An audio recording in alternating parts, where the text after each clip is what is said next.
I've been showing these clips from Whiteboard, and I haven't really done any explaining. I've just taken them from the film itself and posted them up. And I want to do a little bit of an introduction. The next episode is where I travel to Harlem, and it was we had done a trial shoot in 2010 in Burlington, Vermont, which is not far, and we used it in the film, but it was just to try to work out the kinks before we went on any kind of a shoot. And then I wanted to go to New York because I wanted to just dive in and get some real footage. And the first place that I went was 125th Street Station in Harlem, where the Apollo Theater is.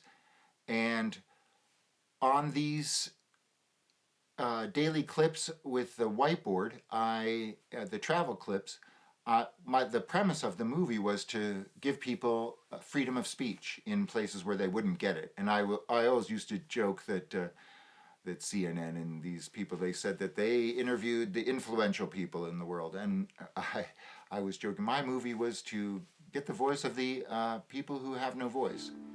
And Harlem was a great shoot, so I'm going to show it to you now. Thank God you have that mustache. You think it helps? I think it does. I think it actually does too. It gives you a Hollywood tone. You think so? Yeah. Are there new issues? Yeah. There are? Oh, God. Like what? It's all been done. It's all been argued. There are no new ideas. Every idea is replayed and overplayed and played again and again and again.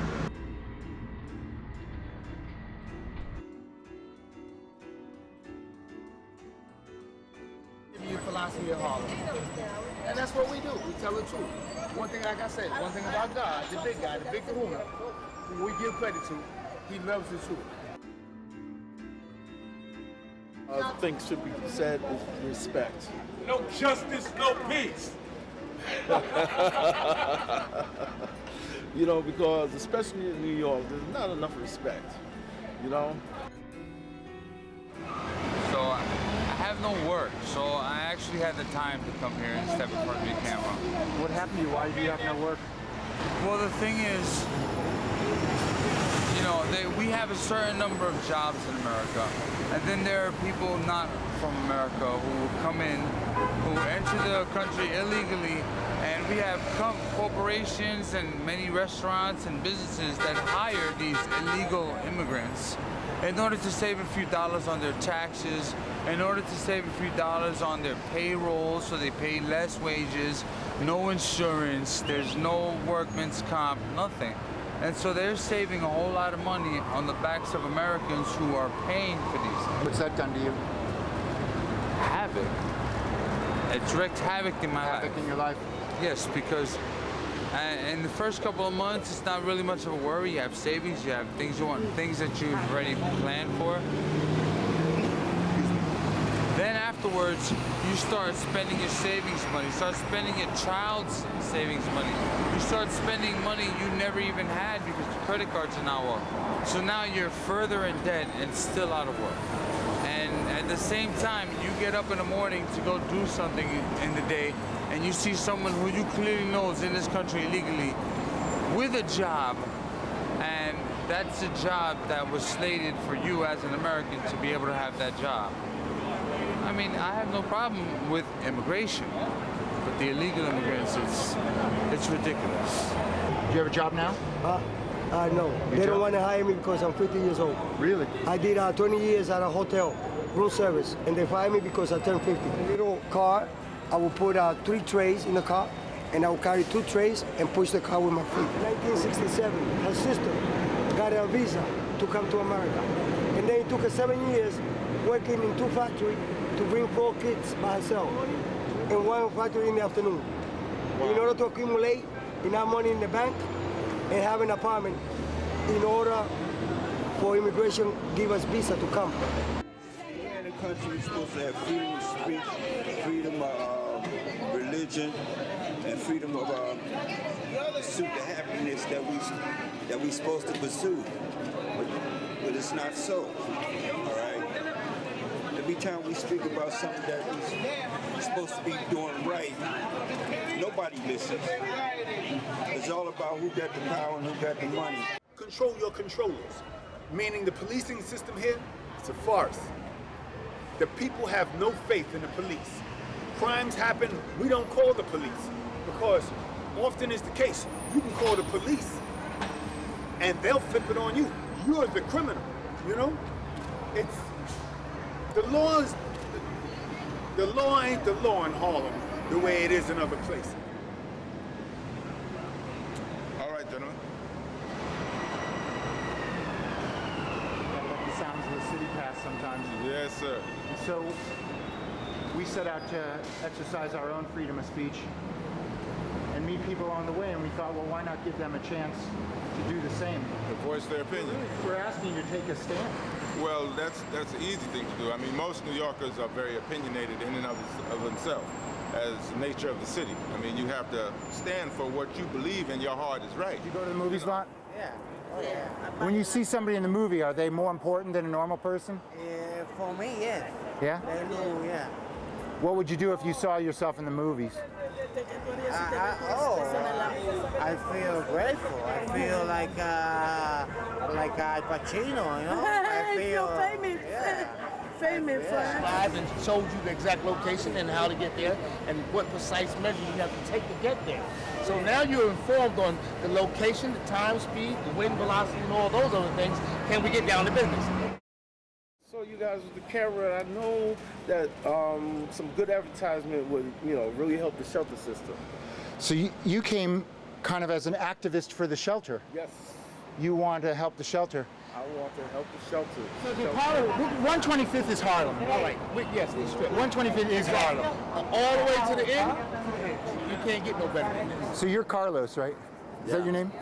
And we wanted you to write on the whiteboard, but you can't. You can't write.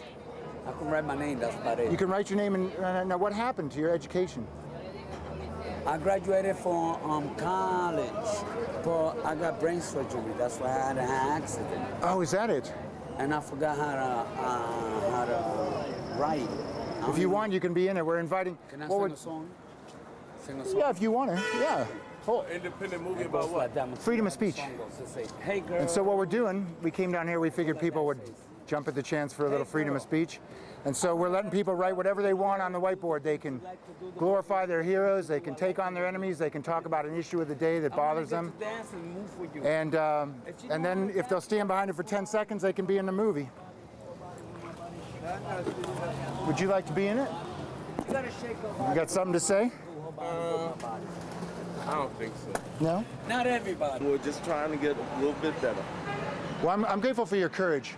It's not easy sometimes to stand in front of a camera, and respect is a really good word, so I definitely support you on this. Thank you. You know, when I started making this movie, I thought to myself, I'm going to crack a lot of jokes. Show us what you say. Where do you swim? I swim in the river and the beach. Which river? East River? Sometimes I go most on the beach. Go to the beach? Yeah, but in my country, in Panama, I go to the river. Islam is a religion of peace, and Allah hates the peace breaker. So if what you intend to do breaks the peace of people, then don't do it. You know. Now that's Harlem. That's Harlem. Being able to hit it like, that's how it used to be. Bloomberg changed the rules. Now you take a can of beer and open it up out here, they want to put you in jail for 30 days. That's not freedom of speech. This is freedom of speech. Take that over the bridge and into Ward's Island, and when you see it, it's a wonderland. Well, it doesn't offend me personally. The offense comes from the attack by a lot of the media and the way they portray Islam as something that is associated with terrorists in a negative light. God is not a terrorist. So you're against hate, really? I'm against hate and I'm against injustice. And I was wearing running clothes. I was 2 blocks around the corner over here. I'm running. I'm wearing a running suit. I'm wearing headphones with an iPod. Nothing else in my hand. And I get pulled over 6 6 white cops pull me over. They tell me to get up on the wall. I stop, you know, I mean, of course, I'm a stop, you know, let them do what they do, but I figured it didn't take much to figure I'm just exercising. You dig what I'm saying? So all of a sudden now they want to go into my pockets, and that's wrong. You can't just go into my pockets. That's a violation of my rights. It's illegal search and seizure. It's illegal search and seizure, and I know that's the law. When I said that to the cop, you know what they told me? As they pull out them big old flashlights that they carry, he told me we do what the fuck we want. That's what he told me. You're as friendly as a man could be. Yeah, well, I'm gonna be honest with you, and on the record, I might not be carrying, but believe me, baby boy ain't far away. So that's do that philosophy. I think we have an idea for freedom of religion, the ideal to have freedom of religion. It's a good concept, but in practice, as with most things, it's a whole different story. There's no fair shakes. I mean, the justice system in this country is most of the time very hypocritical, and it's always a settlement or a deal or a side room, court hallway, plea bargain. You know, there's no real justice. You know, even when you get to unless you get to the level of the Supreme Court, you know, where those justices have integrity. You think they do? So a majority of the older ones do have some degree of integrity. I said no, I wasn't, but I wound up doing 11 years. 11 years, I that's just hard came home time. like a week and a half ago. That's why you really see me here, because I'm really trying to start a nice career as an actor. I'll do anything for free. Because, you know, it's often, I feel sometimes pessimistic, because a lot of times I feel like, why doesn't God answer my prayers and stuff like that? But God did answer my prayers. The other day I met the woman of my dreams. We're engaged, and you know, I'm starting my whole life. I got a little job to start off with until I get into the acting thing and the music thing. So he does work in certain ways. Hey, congratulations. Yeah, I tried. No, on your What's the name of engagement. this movie? Oh yeah, yeah. It's called Whiteboard. A whiteboard? Oh, You want it?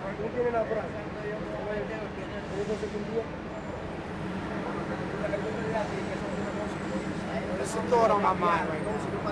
That we all need to participate. Everything within our communities. Speak up. Thank you very much for everything. The support and everything. God bless you in your movie, and I hope it does well.